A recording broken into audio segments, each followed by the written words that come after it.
Okay, hi everybody. This is my first video blog in quite a while.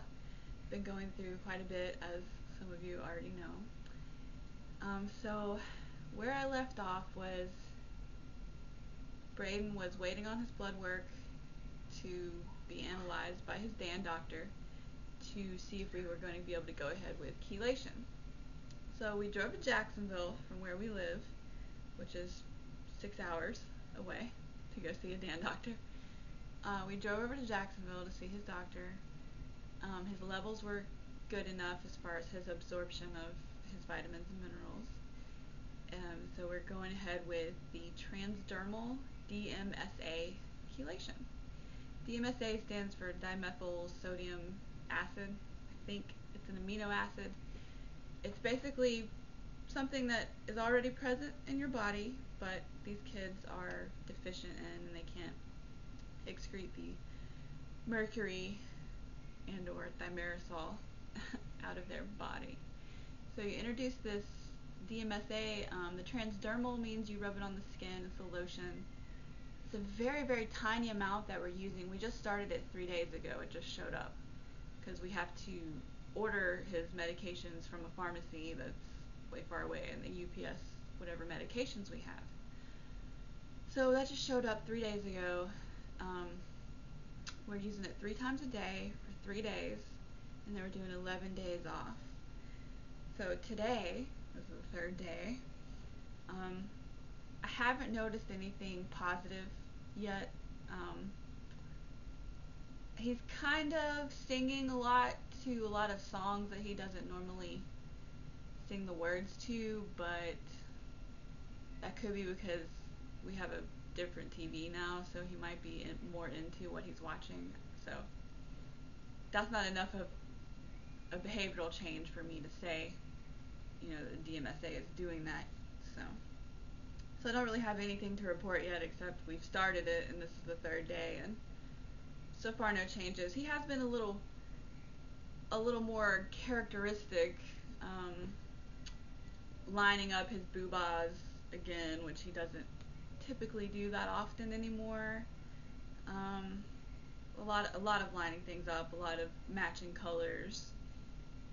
He seems a little more sensitive to his food right now.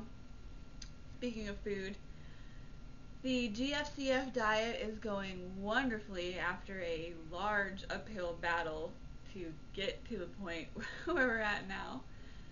He has been eating baby jar food, and that's it, for like 2 months. That's all he was eating, was jars of baby food, because he wouldn't eat off of a spoon. She still doesn't eat off of a spoon where he's feeding himself. It has to be me feeding him, but we're getting there.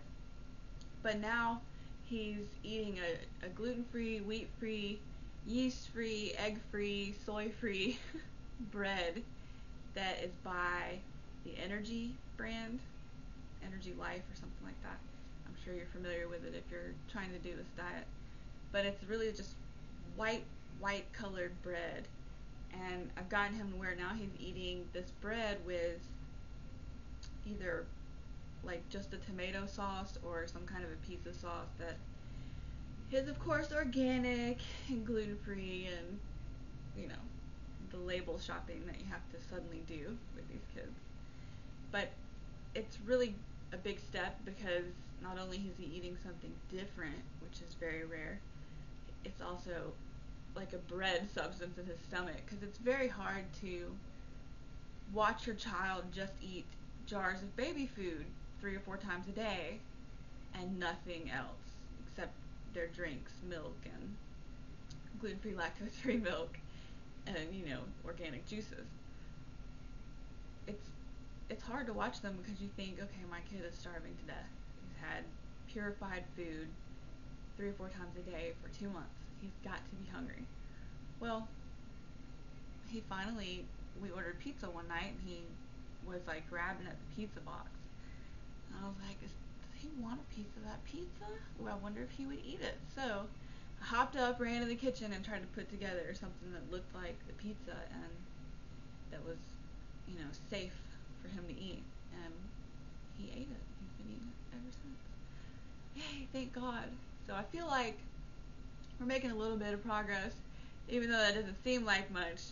We all know that that's a lot. So I'm really excited about that. I'm excited about having the DMSA and starting it, and I'm hoping that I'll have something positive to report sooner than later. But, you know, these kids all respond differently to different treatments, and every one of them is so very individual. You have to approach it very individually. There is no protocol that can be followed.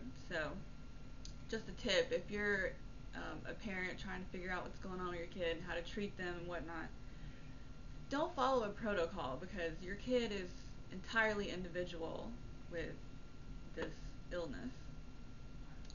Happy Mother's Day to everybody out there, moms and dads, and just everybody.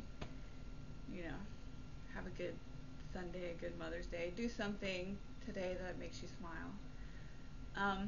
I'll be doing my cancer report on a different video, because I wanted to talk a little bit about Braden. And I'm still having to use my digital camera to make these videos. My camera, I don't know what's wrong with it. I'm just going to have to get a new video camera whenever I can afford that, right? Update on the ion cleanse. We haven't gotten it yet. We haven't even pulled all the money together yet because of all the crap that I've had going on with my surgeries. Just everything gets put on hold if I'm not in it, as far as, you know, the therapies and the autism stuff goes. So I'm not completely better yet, but I'm getting there. I hope. I have a doctor's appointment tomorrow, so we'll see. And I'll report on my cancer stuff on the next video. But happy Mother's Day to everyone, and I've missed you all, and thank you all for your love and support and words of encouragement and your thoughts and prayers.